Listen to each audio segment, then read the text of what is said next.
To the southern border, where the Pentagon is deploying 3,000 additional U.S. troops, joining the thousands already there. The military might coming as the White House pressures Mexico to ramp up its security efforts on the other side of the wall.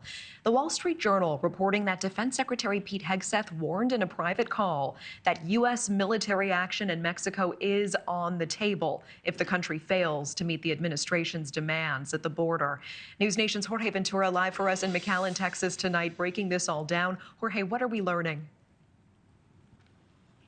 Natasha, the Pentagon officially confirming those 3,000 active troops to be deployed to the border to join those ongoing operations here. It's all part of President Trump's ongoing agenda to crack down on illegal immigration and also stop the flow of fentanyl making its way into the United States. Those troopers, one of the main objectives will be to seal weak points along the southern border, providing another layer of support for Border Patrol agents here on the ground. That will include troopers from the Stryker Brigade Team, as well as the General Support Aviation Battalion. They will be deployed along key points along the southern border. The Stryker Brigade Combat Team is a mechanized infantry force designed for mobility, protection, and firepower. Built around the 80-wheeled Stryker vehicle, this unit is capable of rapid deployment via the C-130 aircraft within just 96 hours. The Stryker's light and more mobile design makes it effective in border terrain, allowing for quick responses to threats along the southern border.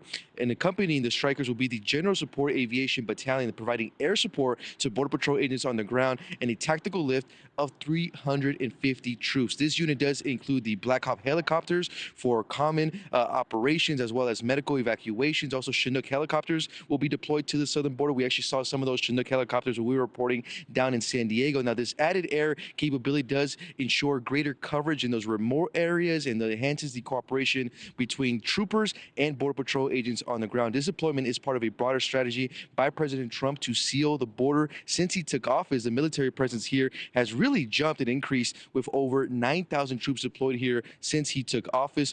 4,200 active troops were deployed under federal orders, with another 5,000 National Guard troops were deployed under the current control of state governors. Now, according to the Wall Street Journal, Defense Secretary Pete Hegseth has warned Mexico's military leadership that the U.S. might act unilaterally if cartel activity and government collusion with criminal networks are not addressed. The Pentagon has not specified whether this warning includes direct military strike on Mexican soil, but it marks a significant escalation in diplomatic pressure on Mexico. This also coming, Natasha, as we reported that the CIA is flying drones on Mexico, collecting intelligence on cartel activity in Sinaloa with the permission of Mexican officials. At this time, it's still unclear of just how long those troops will be deployed here at the southern border, but this is all coming at a time, Natasha, when these illegal crossings have plummeted to just around 300 per day across the entire southern border, Natasha. Yeah, that graph, unforgettable, dropping to 300, as you said. Jorge Ventura live for us in McAllen, Texas. Thank you. Thanks for watching. Go to joinnn.com to find News Nation on your screen. And don't forget to click the red subscribe button below to get more of News Nation's fact-driven, unbiased coverage.